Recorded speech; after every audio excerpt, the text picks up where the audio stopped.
Good morning, and a warm welcome to your show, Sunny Mornings, Venice Beach.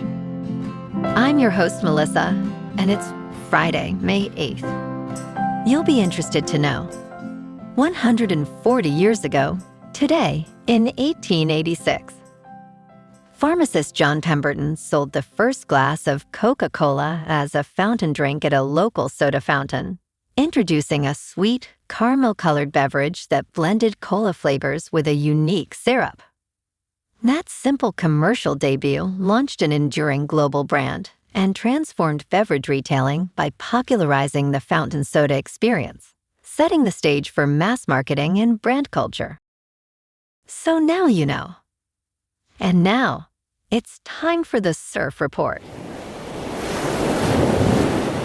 This morning, it's looking clean with waves at 2 feet.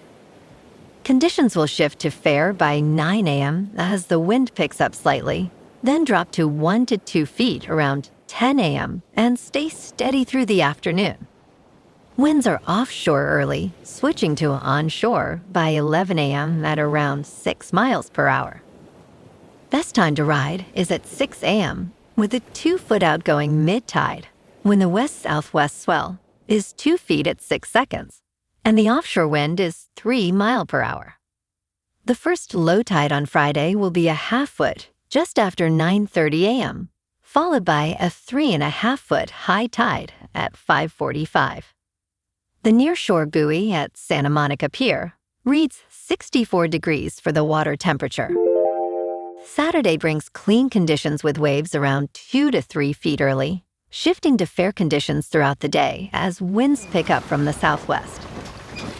Sunday sees a steady increase in swell, reaching 3 to 4 plus feet, with clean faces ideal for catching rides. Monday continues the trend with similar size and clean conditions, making it a great start to the week. This morning, there's patchy fog, and it feels like 66 degrees with no wind. The sunset will take place at 7:43, and it will rise again tomorrow at 5:56. It looks like we're in for some patchy fog early today, clearing up by mid-morning with mostly sunny skies and temperatures near 69 with a light south-southeast breeze around 8 miles per hour. If you're inland, it will hit a high of 71. Tonight, expect patchy fog after 5 a.m., mostly cloudy skies, with a low of 58 and light winds around 8 miles per hour. Looking ahead in the weather. Saturday starts with patchy fog before 11 a.m., then becomes mostly sunny with a high near 71 and a light south wind up to 10 miles per hour. Sunday and Monday stay dry with highs near 73 and 74 and mild nights around 58 to 59. And Tuesday slips back to near 71 with partly cloudy conditions overnight. Bonjour, food enthusiasts. This podcast is brought to you by Versailles Cafe and Pastries in Encinitas. Nestled on El Camino Real South, just north of Encinitas Boulevard, this cafe is a haven for culinary delights. Indulge in their amazing Eggs Benedict or their gluten-free crepes. You can grab a panini for lunch or just breeze on through to get your morning coffee. They are open every day from 8 to 5. So stop on by and don't forget to tell them Sunny Morning sent you. In local news, what is going on with Netflix buying Radford Studio Center? The question may boil down to whether the streaming giant is looking for a new LA headquarters or a lot of studio soundstage space to own. When news broke in late April that Netflix was in advanced negotiations to acquire the historic Radford Studio Center in Studio City, talk in Hollywood quickly turned to the potential domino effect of the buy. One direct impact could be on Hudson Pacific, which currently leases to Netflix its LA headquarters at Sunset Bronson Studios, where the company occupies more than 700,000 square feet of space and pays $27.3 million in annual rent.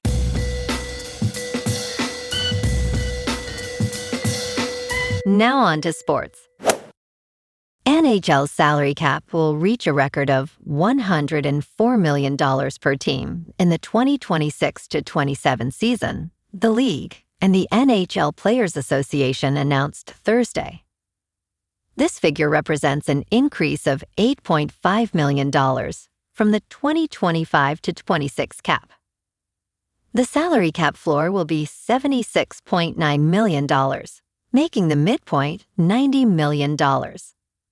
7 teams exceeded the cap in 2025-26, led by the Vegas Golden Knights, who spent $107.5 million. Television and streaming deals will help the league exceed $7 billion in revenue this season. Gary Bettman stated, "It's a really good time." In local sports, tonight at 7:10, the Dodgers host Atlanta at Dodger Stadium, with Emmett Sheehan facing Chris Sale in what should be a tight, well-pitched game. LA is riding momentum after dominating Houston yesterday, 12-2, and sits at 23-14 on the season. The big news is Mookie Betts is close to returning. He's slated for rehab games Friday and Saturday with AAA Oklahoma City, before potentially joining the team Monday against San Francisco. The 8-time All-Star has been out over 5 weeks with an oblique injury, and his return can't come soon enough for a roster looking to stay sharp. Meanwhile, the Lakers face a must-win situation in Oklahoma City tomorrow night, trailing 1-0 against the defending champs in the Western Conference semifinals. Austin Reeves led the way with 31 points in the Game 1 loss, but the Lakers committed 21 turnovers, a killer in the playoffs. LeBron James hit a historic milestone last night, becoming the first player ever to appear in 300 playoff games, a testament to nearly 2 decades of excellence.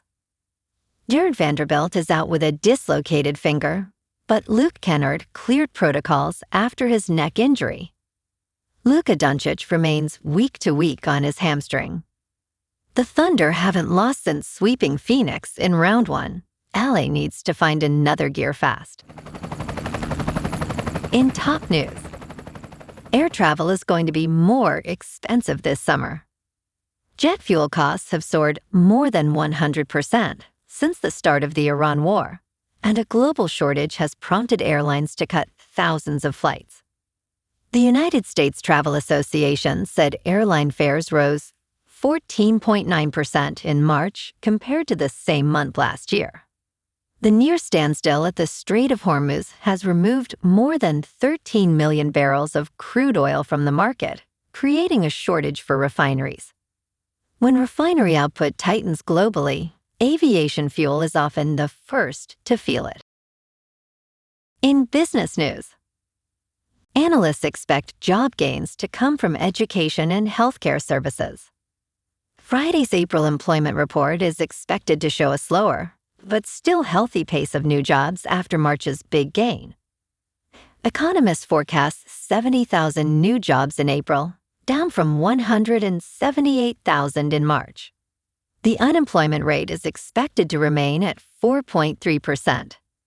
Overall, analysts say little change is expected despite rising energy prices due to the Iran war. The growing adoption of artificial intelligence is not anticipated to hinder job growth at this time. In crypto movement, Bitcoin is unchanged for the week at about $80,000. Ethereum is down 3% to about $2,000, and XRP is down 1% to $1.38. Moving on to a more local vibe. In our community spotlight on health and wellness, we are working with a national Pilates studio to bring you some free classes, so listen up. Check out Club Pilates, with several locations in the San Diego area. Pilates presents a comprehensive wellness approach, cultivating strength, reducing tension, and elevating mental well-being. Scientific research affirms its benefits. So now you can check out Club Pilates for a free class, with locations in Encinitas, Solana Beach, Oceanside, La Jolla, and more. Just be sure to tell them Sunny Morning sent you by. And now, back to the show. Let's talk science. Scientists are finally decoding how acupuncture eases pain. Your body has a built-in painkiller system, and acupuncture may switch it on. A needle prick does not seem like it should quiet severe pain, but in some cases it does, easing migraines and dulling pain, even helping patients endure childbirth. In one randomized trial in emergency settings, acupuncture relieved acute pain more quickly and effectively than intravenous morphine, with fewer side effects. Advances in imaging and clinical research are shifting the view of acupuncture as a placebo. What is emerging is a clearer picture of a measurable, body-wide response. And in entertainment news, it sounds like Disney is rebooting Planet of the Apes again. Marvel director Matt Shakman is set to helm a new installment that may wipe the franchise's slate clean. Shakman, who directed last year's The Fantastic Four: First Steps, is reportedly tapped for the next installment in the Planet of the Apes franchise. The film may stand alone and could reboot the existing series, including the upcoming Kingdom of the Planet of the Apes in 2024. Shakman will collaborate again with screenwriter Josh Friedman, whose work includes both Marvel's Fantastic Four and Kingdom. Story details are currently unknown, though the movie will reportedly return to the planet where apes are the superior species. Well, alrighty folks, it's time for the quote of the day. And today, our quote comes from the American journalist and author Hunter S. Thompson. And he said, "Buy the ticket, take the ride, capturing the essence of embracing life's unpredictable journey, much like the enduring appeal of Coca-Cola's debut and the excitement of life's transitions celebrated in Dr. Seuss's work." And that's a wrap for this morning. You can check out our Instagram, YouTube, and TikTok for some captivating aerial videos with local news and the surf reports. Have an amazing day, my good friends. We'll see you tomorrow with another episode of Sunny Mornings Venice Beach.